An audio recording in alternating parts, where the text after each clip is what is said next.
So hey guys welcome back to my channel PG Tech Academy. तर मागच्या लेक्चरमध्ये आपण कॅरेक्टर इंटिजर हे सर्व पाहिलं होतं. प्रीडिफाईन डाटा टाईप म्हणजेच प्रायमरी डाटा टाईप हे आपण पाहिलं होतं.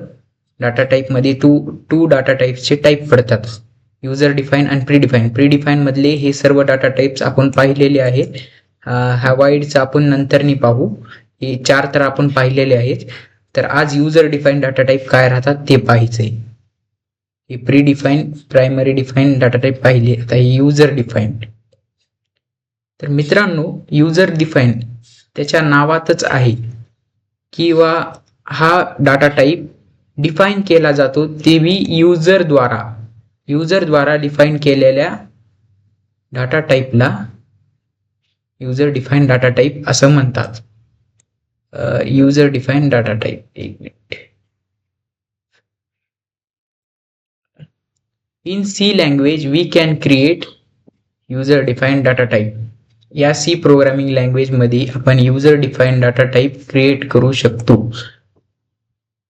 We can create user define data type by using existing data type.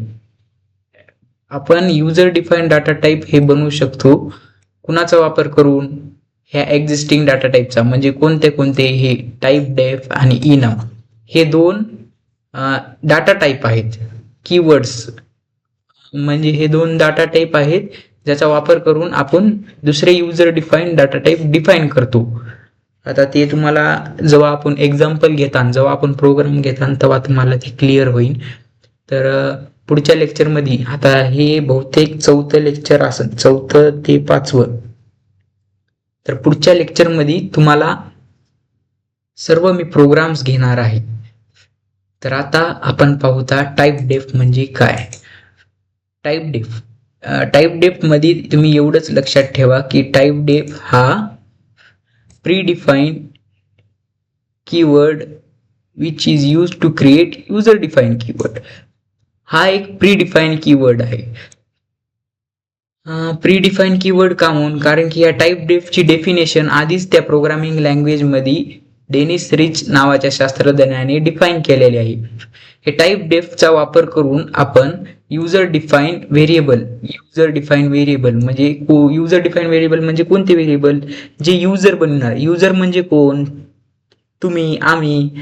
हे आता युजर, आपण प्रोग्राम बनविणारा कोण राहतं? युजर. आता तुम्ही प्रोग्राम लिहिलात, तुम्ही त्याचे युजर झालात, तर ते तुमच्याद्वारे डिफाईन केलेला गेलेला डाटा टाईप म्हणजेच युजर डिफाईन डाटा टाईप. समजलं का मित्रांनो? तर आता ह्याचा सिंटॅक्स पाहूया. सिंटॅक्स तर मेजरली विचारला गेला नाही आहे, तरी पण आपण पाहूया. नाही, सिंटॅक्स पण विचारतात एक्झाम मध्ये, 2 मार्कासाठी विचारतात. टाईप डेफचा आणि इनमचा सिंटॅक्स.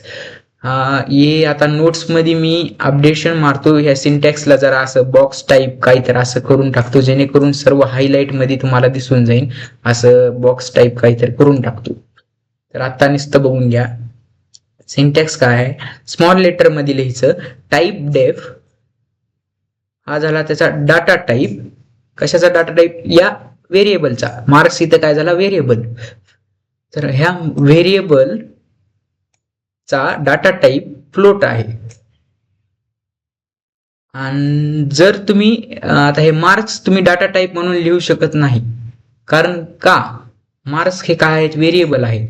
पण जेव्हा आपण याच्या समोर टाईप डेफ हा कीवर्ड वापरतो, टाईप डेफ जेव्हा आपण त्याच्या समोर वापरतो तेव्हा काय होतंय मित्रांनो? हा मार्क्स आहे का तुम्हाला डाटा टाईप म्हणून वापरायला जमेल का? आता ह्या मार्क्सचा आधी डिफाईन काय केले आपण? हा मार्क्स आहे फ्लोट. त्याचा डाटा टाईप, त्याची जात फ्लोट आहे. तर या मार्क्सची जात फ्लोट आहे. आणि फ्लोटच्या समोर जर तुम्ही ही लाईनीमध्ये जर फ्लोटच्या समोर टाईप डेफ लावला, तर आता इथून पुढे मार्क्स हा तुमच्या प्रोग्राम मध्ये एक डाटा टाईप म्हणून वापरला जाईल.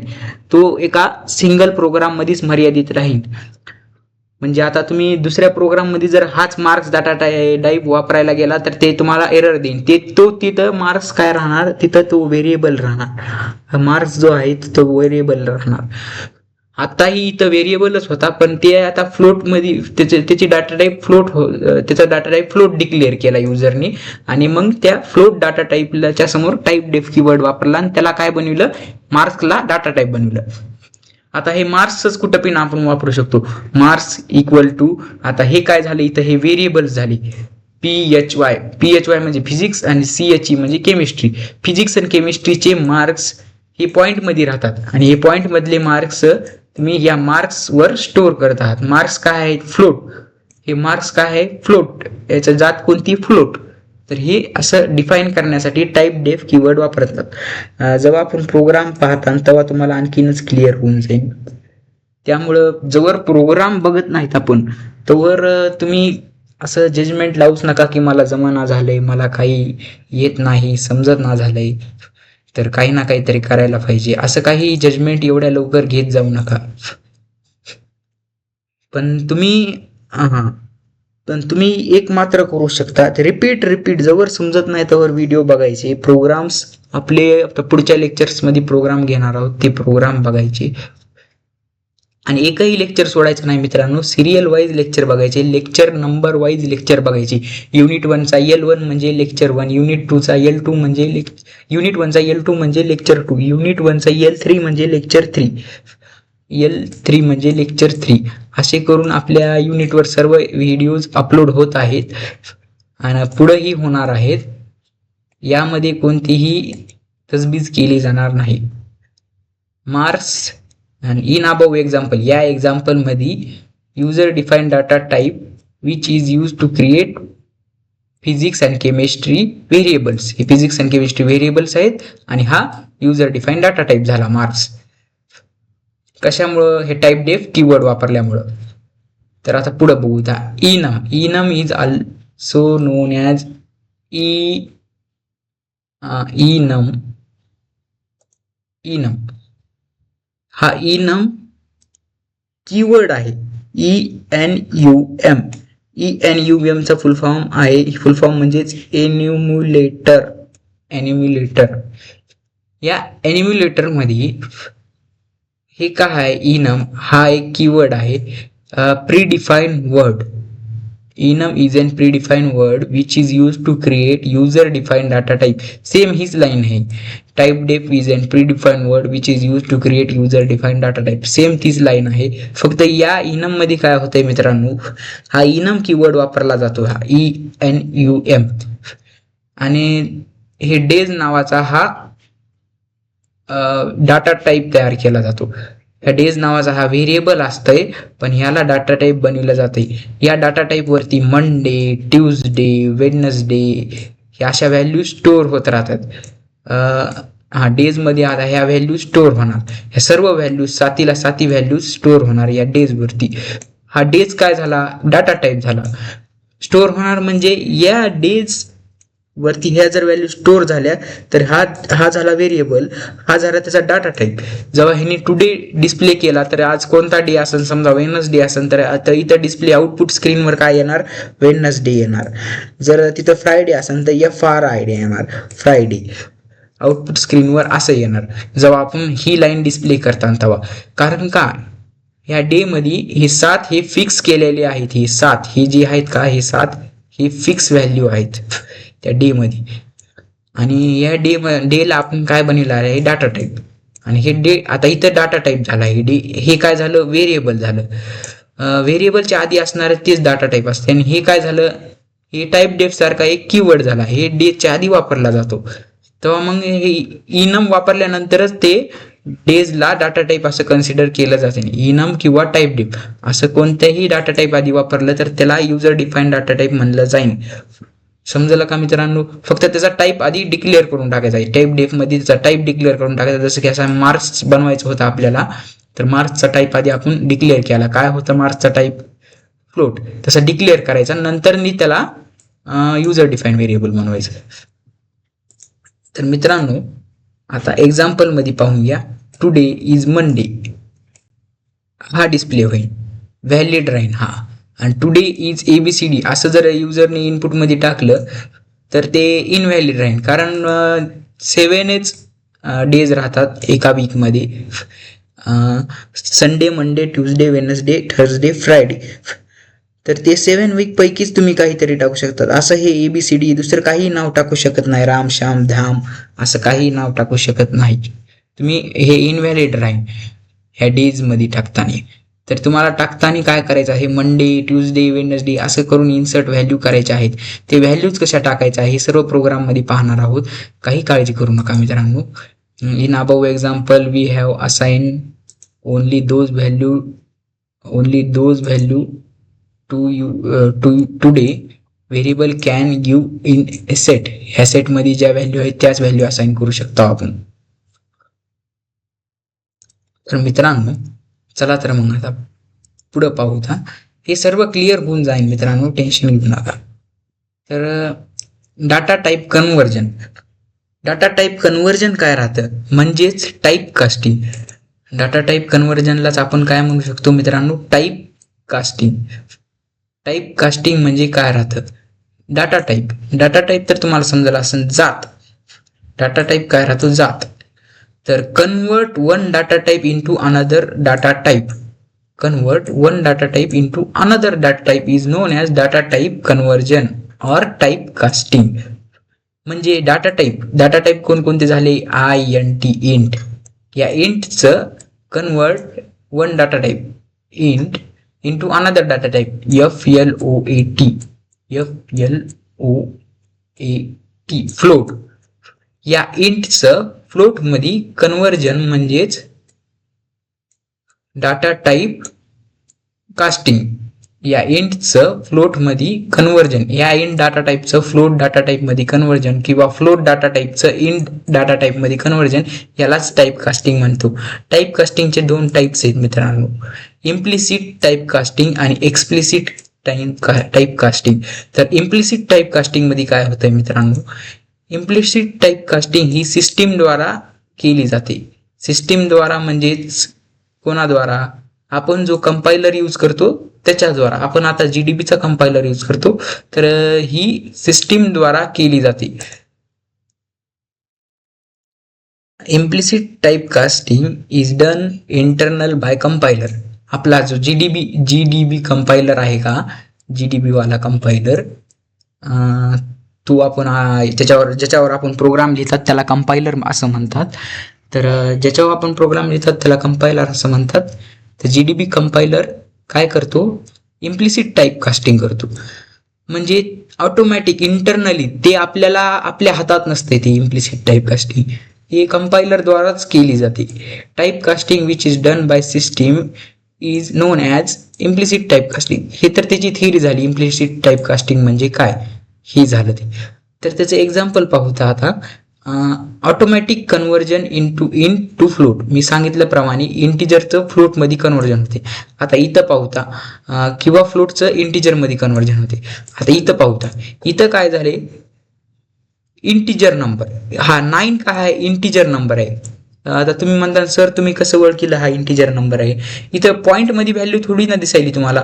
जशी इथं पॉईंटमध्ये व्हॅल्यू कशी, तशी इथं कुठं पॉईंटमध्ये व्हॅल्यू.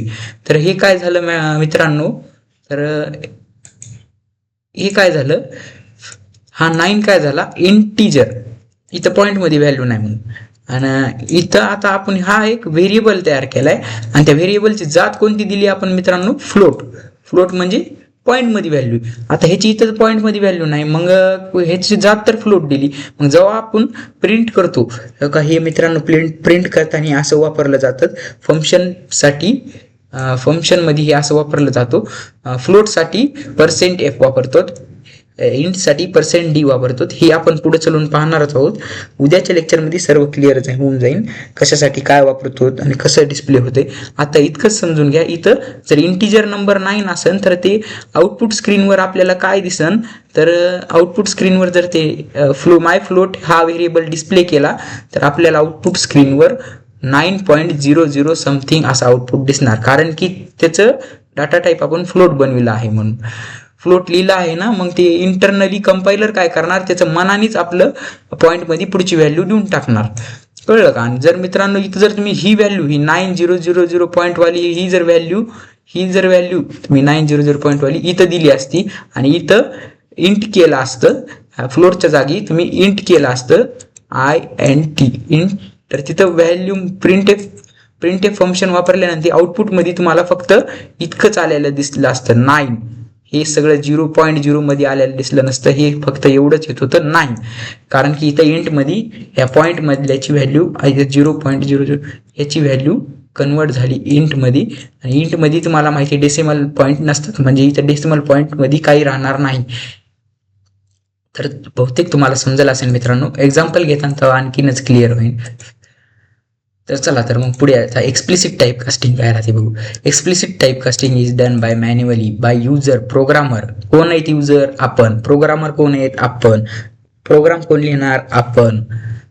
तुम्ही लिहिणार. आपण म्हणजे मी आणि तुम्ही.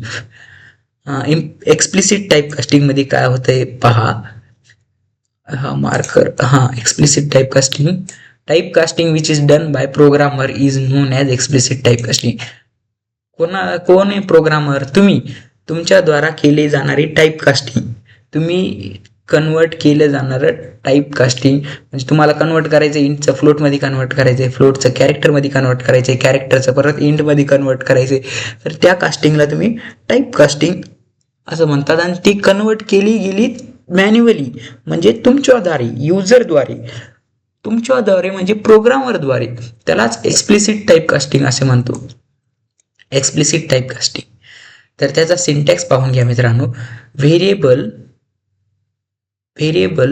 1 डाटा टाईप 1 आणि व्हेरिएबल 2. व्हेरिएबल 1 इथं काय राहील मित्रांनो? व्हेरिएबल 1 म्हणजे कोणता व्हेरिएबल?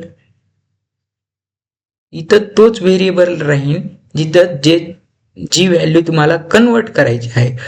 आता तुम्हाला एक्झाम्पल मध्ये सांगतो. हे टेक्स्ट हे काय नाही, हे ह्याच्याकडे लक्ष देऊ नका. फ्लोट म्हणजे कोणता व्हॅल्यू? पॉईंट मधली व्हॅल्यू. आता हे एची व्हॅल्यू कोणती तर पॉईंट मधली आहे, ते कसं समजलं आपल्याला? ह्या फ्लोटकडे बघून आपल्याला समजलं की एची व्हॅल्यू कोणत्या तर पॉईंट मध्ये आहे. एवढं तर तुम्हाला कळालं असेल. ह्या फ्लोटकडे बघून एची व्हॅल्यू समजली आहे कोणत्या तर पॉईंटवर आहे, म्हणजे एची व्हॅल्यू पॉईंट मध्ये आहे. तर इथं इंट मध्ये बी आपल्याला एक दिलेला आहे. बी काय दिलेला आहे? 11. तर इथं मग काय करणार आपण? एची व्हॅल्यू काय आहे? फ्लोट. एची व्हॅल्यू फ्लोट मध्ये आहे. तर बी काय दिलेला आहे? इंटिजर मध्ये 11 व्हॅल्यू दिलेली आहे. बी ची व्हॅल्यू तर इंटिजर मध्ये आहे.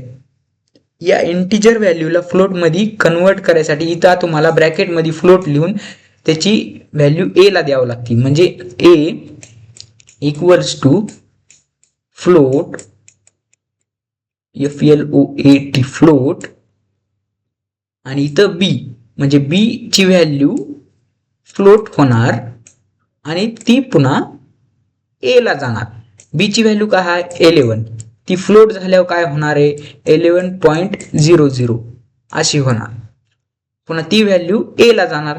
आता जर तुम्ही इथं जर ए प्रिंट एफ करून जर ए ला डिस्प्ले केलं, ए ला असं जर डिस्प्ले केलं, डिस्प्ले असं करत नाही तुम्हाला सांगतो तरी, ए ला जर डिस्प्ले केलं तर व्हॅल्यू काय येणार? 11.00. तर हे आन्सर त्याचं येणार.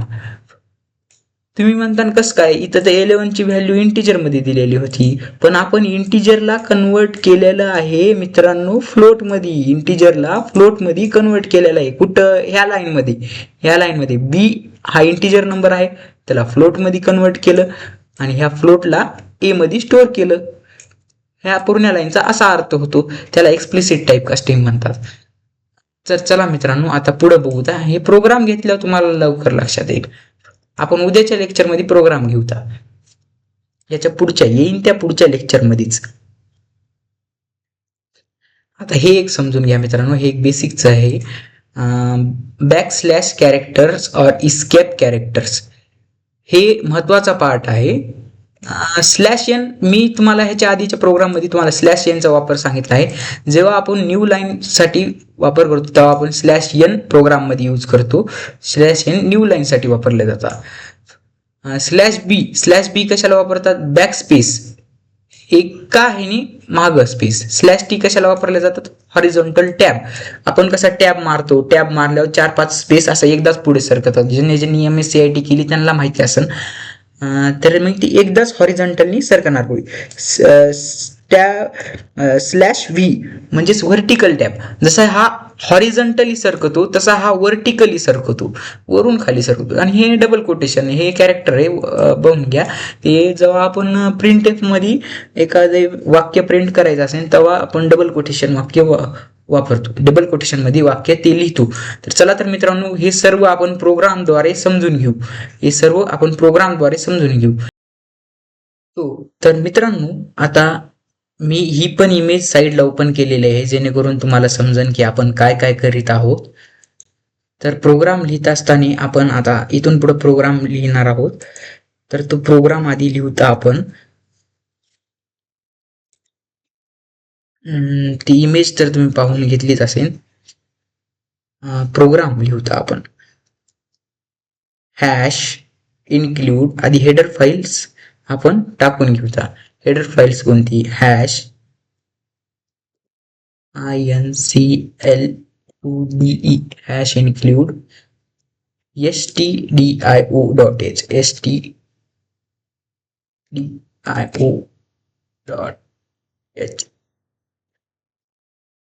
हॅश इन्क्लूड stdio.h हा ओपनिंग टॅग आणि हा क्लोजिंग टॅग असं वापरायचा. त्यानंतरची लाईन मध्ये लिहायचं वाईड मेन फंक्शन लिहायचा. त्यानंतरची लाईन लिहून वाईड मेन फंक्शन द्यायचा आणि याला असं वाईड मेन फंक्शन द्यायचा आणि त्याला क्लोज करून टाकायचं. त्यानंतर कर्ली ब्रेस द्यायची, 2 असे कर्ली ब्रेस द्यायचे. त्या कर्ली ब्रेस मध्ये प्रोग्राम लिहायचा. प्रोग्राम काय लिहिणार आपण? प्रिंट प्रिंट एफ हा नावाचा फंक्शन वापरायचा. त्या फंक्शन मध्ये तुम्ही डबल कोटेशन मध्ये जे लिहिता ते तुमचं प्रिंट होऊन निघाल. डबल कोटेशन मध्ये काय लिहित आहात आता तुम्ही? डबल कोटेशन मध्ये आपण कुणाचं तर नाव लिहू, जसं की आता MS धोनी, MS धोनी हा नाव आपण लिहिलेलं आहे. तर आता प्रिंट करताना आता जेव्हा आपण हा प्रोग्राम रन करतो तेव्हा आपल्याला आउटपुट मध्ये MS धोनी हे दिसून येईल. मित्रांनो, इथं आता तुम्ही समजू शकता की इथं लाईन मध्ये मेन फंक्शनच्या जागी चुकी झाली आपली. आणि ती काय चुकी झाली मित्रांनो? ही कॉमन मिस्टेक आहे जी की सगळे करतात. कॉमन मिस्टेक कोणती? हे जे आहे का, ही सेमिकॉलम ते इथं दिलेलं नाही. जसं की आपण प्रत्येक लाईन लिहिला, आता हे आपण कशी प्रत्येक लाईन लिहिला इथं शेवटी आपण डॉट देत आहोत. इंग्लिशमध्ये तो नियम आहे, असा सेंटेन्स संपल्यावर डॉट देत आहोत. प्रोग्रामची प्रत्येक लाईन संपल्यावर इथं असा सेमिकॉलम हा देणं कंपल्सरी आहे. सेमिकॉलम जर नाही दिला तर एरर येईल आत्ता सारखा. ते एरर दाखविण्यासाठी मी तुम्हाला सेमिकॉलम दिला नव्हता, आता सेमिकॉलम दिला आहे. आता पहा, तो एरर आपला आणि हा दुसरा एरर काय आला? मेन फंक्शन मध्ये एरर आला. तर मेन फंक्शन मध्ये सुद्धा एरर येऊ शकतात. सेमिकॉलम कुठं द्यायचा आहे? सेमिकॉलम या लाईनला, ज्या कर्ली ब्रेसेसच्या आतच्या लाईन आहेत त्यांना सेमिकॉलम द्यायचा. या कर्ली ब्रेसेसच्या बाहेरच्या लाईनला सेमिकॉलम देऊ शकत नाही. सेमिकॉलम म्हणजेच काय आहे? End of that line. आता या लाईनचा एंड तुम्ही कसं म्हणू शकता? ही लाईन तर ह्या सगळ्याला कंट्रोल करत आहे ना, ही लाईन मध्ये तर ह्या येत आहे. या लाईनचंच फंक्शन, या लाईनचेच कर्ली ब्रेसेस, हे 2 कर्ली ब्रेसेस जे आहेत का ते या वाईड मेनचेच आहेत.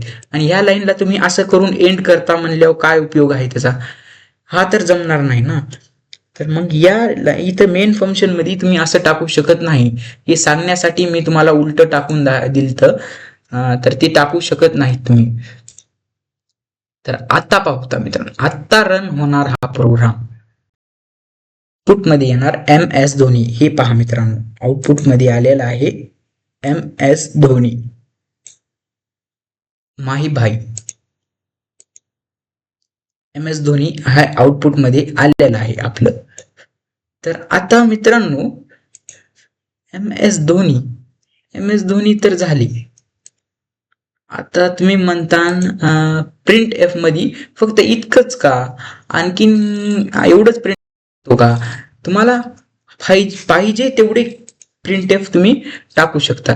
प्रिंटएफ तुम्हाला पाहिजे तेवढी तितकी टाकू शकता तुम्ही. एंटर दाबायचं, परत PRI प्रिंटएफ टाकून द्यायचं. परत सेम तसंच या जागी आता आपण टाकू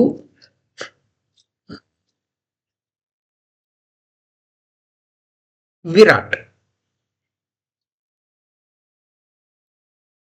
या जागी आता आपण विराट टाकलेला आहे आणि या स्टेटमेंटला क्लोज करायचं. काही काही पोरं काय करतात, हे असा कोलन देऊन टाकतात, पण तिथं कोलन नाही, सेमी कोलन आहे. तर आता पाहूता आपण आणि आणखीन बी टाकून बघूता. आता रोहित शर्माचे फॅन नाराज व्हायला नको म्हणून आता रोहित शर्माचं नाव टाकूता.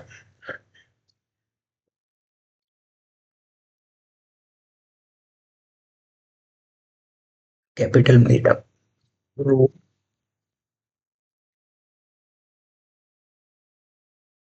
रोहित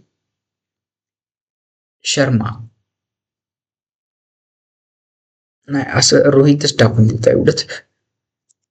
याला क्लोज करा.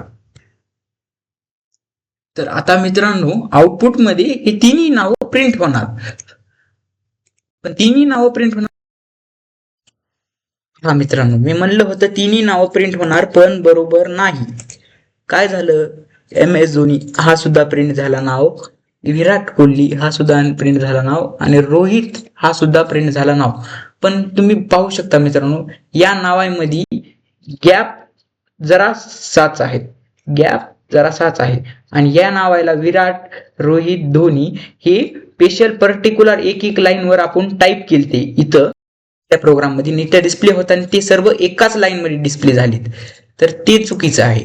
त्यासाठी आपण /n वापरतो. /n हे न्यू लाईन साठी वापरतो. तर आता पाहूता /n कुठं आणि कसं वापरायचं. /n आपण कुठं कुठं वापरू शकतो पहा. /n तुम्ही इथं सुद्धा /n टाकू शकतो. /n असा स्लॅश टाकायचा आहे आणि पुन्हा तिथं n टाकायचं आहे. म्हणजे त्यांनी काय होईल, विराट हे दुसऱ्या लाईनवर येऊन जाईल. इथं सुद्धा /n टाकले आपण, रोहित हे तिसऱ्या लाईनवर येऊन जाईल. कळलं का मित्रांनो. आता आपण डिस्प्ले करून बघू आउटपुट वरती. मित्रांनो हे पहा, MS धोनी हे पहिल्या लाईन मध्ये आलं, विराट दुसऱ्या लाईन मध्ये आणि रोहित तिसऱ्या लाईन मध्ये आलं. /n चा हा वापर आहे मित्रांनो, त्याचा फॉर्मॅटिंग करणं, याचं फॉर्मॅट बदलणं ते /n चं काम असते. आता तुम्ही म्हणता /t चं काय काम आहे, /t का म्हणून वापरतात. /t हे आता मग कसं केलं आपण मित्रांनो, /n तिथं नव्हता, हे पण नव्हता, तेव्हा सगळं कसं एका लाईन मध्ये डिस्प्ले झालं, पण एका लाईन मध्ये त्यांच्यात गॅप नव्हता. ते गॅप टाकण्यासाठी आपण /t वापरतो. तर इथं /t स्मॉल टी वापरायचा, सगळे स्मॉल करून टाकायचं. /t वापरतो. इथं सुद्धा आपण /t वापरणार. आता पाहूता मित्रांनो, आता आउटपुटला काय येतं. आता पहा मित्रांनो, आता गेल्या बारीच्या आउटपुट मध्ये काय आलं, गॅप कितकुसा होता, गॅप. आणि आता पहा गॅप कितका बक्कळ आला. /t नी गॅप एवढा केला, आधी गॅप खूप छोटा होता, /t वापरल्याने एवढा गॅप झाला. तर मित्रांनो /t वापरल्यावर या दोन वर्ड मध्ये गॅप वाढतो, टॅब वाढतो. /t म्हणजे हॉरिझॉन्टल टॅब, या हॉरिझॉन्टल मध्ये टॅब वाढतो. ह्या दोन वर्ड्स मध्ये तो गॅप निर्माण करतो. तर कळलंच असेल मित्रांनो तुम्हाला. आता तुम्ही म्हणता /b काय कर, /b आता /b काय करतो ते पहा. त्याआधी आपण ह्या विराटला कॉपी करून इथं टाकूया.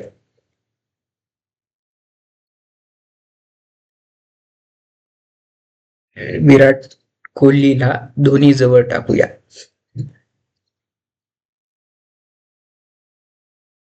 आता /b हे दोन वर्ड्स मध्ये वापरल्या जातात. आणि /b काहून वापरतात मित्रांनो माहिती का, विराटचा V या ध्वनीच्या आयच्या जागी येऊन जाईल, म्हणजे हा आय गायब होऊन जाईल. आउटपुटमध्ये एवढंच येणार, MSDHON 2 VIRAT 2 विराट एवढंच येईल. हे आय गायब होऊन जाईल, कारण का बॅक स्पेस एका ह्यानी कर्सर बॅकला जाईल, म्हणजे हे व्ही आहे का आयच्या जागी प्रिंट होऊन येईल, ह्या आय गायब होईल. आउटपुट मध्ये पहा मित्रांनो, MSDHON आय गायब झाला, नंतर काय आला व्ही गायब झाला, VIRAT विराट. आणि हे रोहित जशास तसा टॅब मध्ये टॅब होता ते टॅब आलेला आहे आणि जशास तसं प्रिंट झालेलं आहे. ध्वनी 2 विराट झाला, असं झालेलं आहे. तर /B चा वापर तुम्हाला समजला, स्पेस माग जातो, एका वर्डनी माग जातो, वर्डनी म्हणजे एका लेटरनी माग जातो, सॉरी वर्डनी म्हणालो, एका लेटरनी माग जातो, हे व्ही आयच्या जागी प्रिंट होत. आणि आता हे सर्व झालं, /N झालं, /T झालं, /B झालं आणि डबल कोटेशन ही झालं.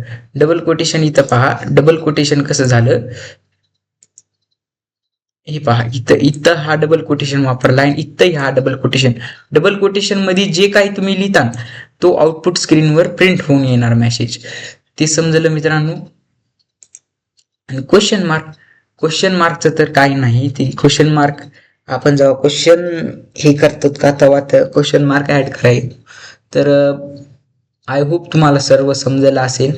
तरी पुढच्या लेक्चरमध्ये आपण आणखीन क्लिअर करण्याचा प्रयत्न करू. सो आजच्यासाठी एवढंच. चॅनलला लाईक करा, शेअर करा, सबस्क्राईब करा. Bye bye.